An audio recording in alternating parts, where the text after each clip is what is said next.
اعوذ باللہ من الشیطان الرجیم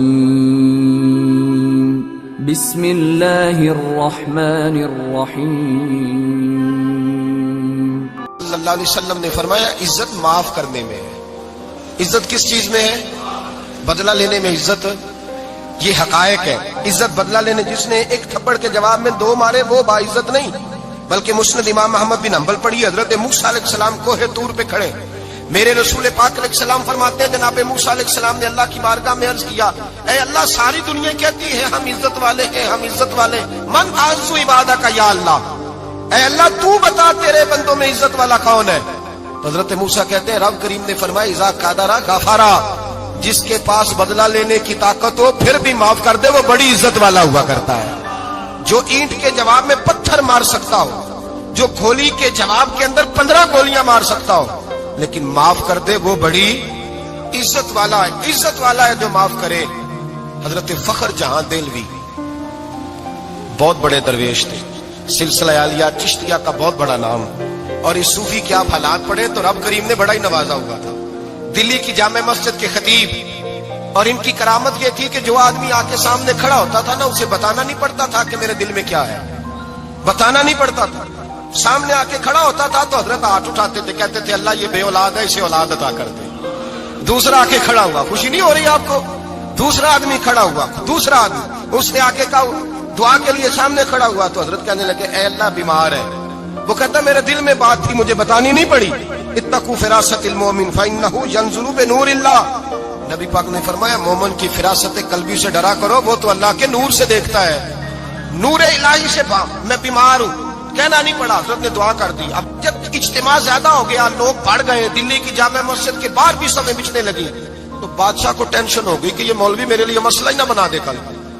اس نے ایک سازش رچی، ایک طوائف تھی، اس طوائف کو کچھ پیسے دیے، کہنے لگے ایکٹنگ کرنی ہے، کہنے لگی فکر نہ کریں۔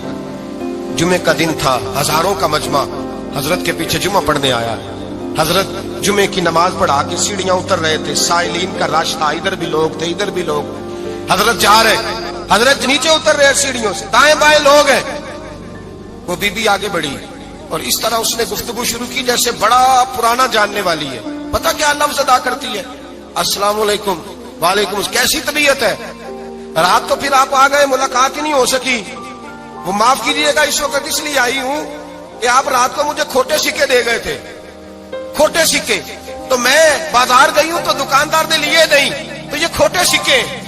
وہ جو دائیں بائیں لوگ تھے نا مد و جزر ہونے لگا، جو پیار میں کچے تھے وہ تڑپنے لگے کہ ہمارا پیر رات کو کہاں ہوتا ہے، انہیں تو کبھی پوچھا ہی نہیں، ہم تو سمجھتے حجرے میں ہوتا ہے، یہ رات کو کہاں ہوتا ہے، کہاں ہوتا ہے رات کو؟ جنہ اندر عشق سمایا اونا نہیں پاج جانا، سارے ایسے نہیں ہوتے، جنہ اندر عشق سمایا اونا نہیں پاج جانا، پاوے سونے ملن ہزاراں آسانی یار بٹاؤنا۔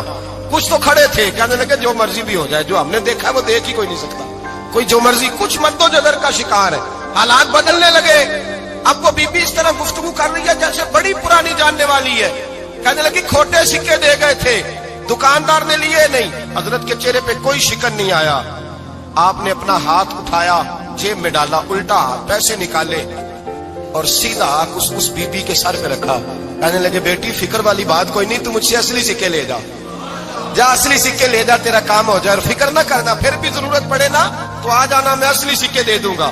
یہ لفظ کہہ کے حضرت نیچے اترے تو وہ دوڑی ہوئی آئی، پلٹ کے آئی، پیروں میں بیٹھی، کہنے لگی بابا تو کس مٹی کا بنا ہے، کس نور سے تیری تخلیق ہوئی ہے، کس حسین مزاج کا تو مالک ہے؟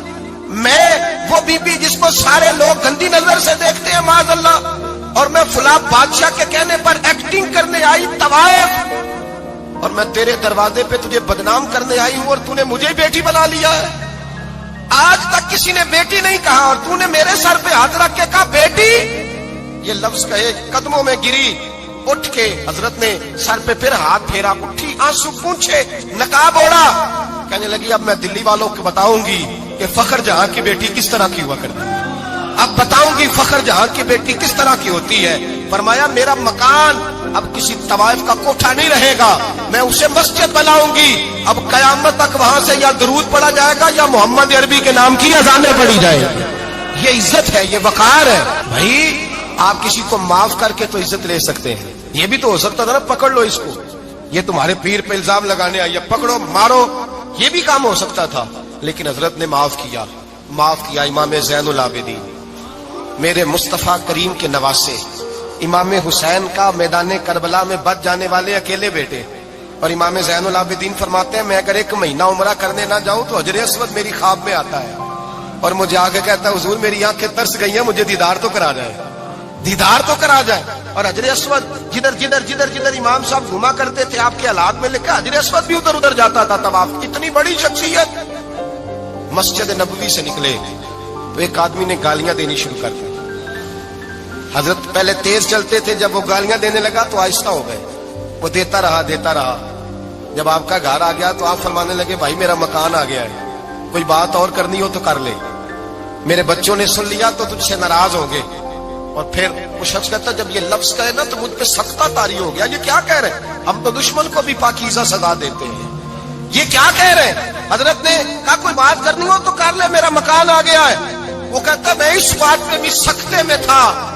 تھوڑی دیر گزری تو فرمانے لگے بھائی ابھی تو نے میرے وہ عیب بیان کیے ہیں جن کا تجھے پتا تھا, میرے اندر تو اور بڑیاں کوتاہیاں پائی جاتی ہیں, اور بڑیاں کمیاں. بڑی پتا سارا ہے سردار مکیتیاں تھا من نانم کے من دانم, تجھے کیا پتا میرے تو بڑے عیب چھپے ہوئے ہیں. وہ شخص کہتا ہے مجھ پر دوسرا بم گرا تو پاک محبوب کا پاک نواسا, پاک فاطمہ کے پاک پوتے اندر گئے. کہنے لگے ٹھہر جانا نا, رک میں آیا. کہتے اندر گئے, 1 بوتل سرکے کھلائے, 1 بوتل شہد کھلائے, 5 کلو کھجوریں لائے, میرے ہاتھ میں تھمائی. کہنے لگے تحفہ ہے. کہتے ہیں میں اب تو ماری گیا. میں نے کہا حضور یہ کیا ہے سارا کچھ, میں گالیاں دے رہا تھا. آپ فرمانے لگے جو تو کر رہا تھا وہ تیرا کردار ہے اور یہ جو میں نے کیا ہے یہ میرا کردار ہے. اس لیے کہ میرے دادا مولا علی شیر خدا حل عطا مشکل کشا, حضرت علی نے نصیحت فرمائی تھی کہ بیٹا جو گھر آئے وہ خالی ہاتھ نہیں جانا چاہیے, جو دروازے پہ آئے وہ خالی ہاتھ نہیں جانا چاہیے. حضرت پیچھے پلٹے تو وہ پیروں میں بیٹھ گیا. کہنے لگا حضور میں نے حسین کو نہیں دیکھا, میں نے علی فاطمہ کو نہیں دیکھا, میں نے مصطفیٰ کو نہیں دیکھا, پر آپ کو دیکھ کے لگتا ہے کہ ان کے اخلاق کتنے اعلیٰ ہوں گے, کتنے اعلیٰ ہوں گے. میں لعنت بھیجتا ہوں اس پر جس نے مجھے کہا تھا کہ زین العابدین کو برا کہو. کائنات میں اگر قصیدے پڑھنے چاہیے تو مصطفیٰ کی آل کے پڑھنے چاہیے, اگر تعریف کرنی چاہیے تو رسول اللہ کی آل کی کر. تیری نسل پاک میں ہے بچہ بچہ نور کا, تیری نسل پاک میں ہے بچہ بچہ نور کا, تو ہے نے نور تیرا سب گھرانہ نور کا. اور میں آپ تو تعریف کے تو بھائی یاد رکھیں آپ بدلہ لے کے عزت نہیں کرا سکتے. عزت تو معافی میں ہے, معافی میں عزت ہے. حضرت بایزید بستامی کے ساتھ یہودیوں کا پیشوا رہتا تھا. زیادہ تر مخالفتیں حسد کی وجہ سے ہوتی ہیں, حسد بنیادی وجہ ہوتی ہے. قرآن مجید نے کہا محبوب تیرے ساتھ جو زیادتی کرتے ہیں معاذ اللہ بے ادبی کرتے ہیں, حسد من عند انفسہم, ان کے دلوں میں تیرا حسد ہے. حسد بنیادی وجہ ہے اختلاف, حسد ہوتا ہے جو وجہ بنتا ہے. حضرت بایزید بستامی کے پڑوس میں یہودیوں کا پیشوا رہتا تھا, آپ کی مخالفت کرتا, ساری زندگی اس نے مخالفت کی. یہودی اسے بڑا مانتے تھے, اس سے کوئی غلطی ہو گئی سارے اسے چھوڑ گئے. پہلے رئیس اعظم ہوتا تھا پھر غریب ہو گیا. ایک دن حضرت بایزید بستامی گھر آئے تو بچے کے رونے کی آواز آئی. زوجہ سے پوچھنے لگے اس کا بچہ کیوں روتا ہے, تو کہنے لگی آپ کو پتا ہے نا اب لوگ اسے چھوڑ گئے ہیں تو گھر میں دیا نہیں جلتا, بچہ چھوٹا ہے اندھیرے میں روتا ہے.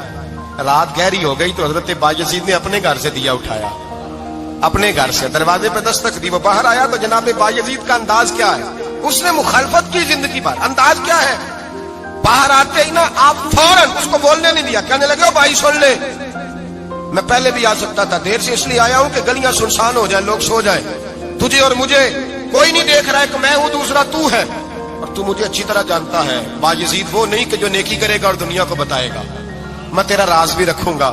اور بچے تو معصوم ہوتے ہیں نا. فرمایا میرے بڑے ہو گئے تیرے چھوٹے ہیں, یہ پکڑ لے دیا گھر میں لے جا, اور میرا وعدہ ہے کسی کو ساری زندگی اس نے مخالفت کی. وہ شخص کہتا ہے مجھے بولنے کا موقع نہ دیا, دیا دے کے چلے گئے. اگلی شام پھر آئی, رات گہری ہوئی تو پھر دروازے پہ دستک ہوئی. میں باہر گیا, نیا چراغ, نئی بتی, نیا دیا. کہنے لگے دیکھ کوئی نہیں دیکھ رہا, میں اس وقت آیا ہوں جب تنہائی ہو, اور تو مجھے جانتا ہے میں غلط بات بھی نہیں کرتا, یہ دیا رکھ لے, میں کسی کو بتاؤں گا بھی نہیں. کہتے چلے گئے. تیسرا دن آیا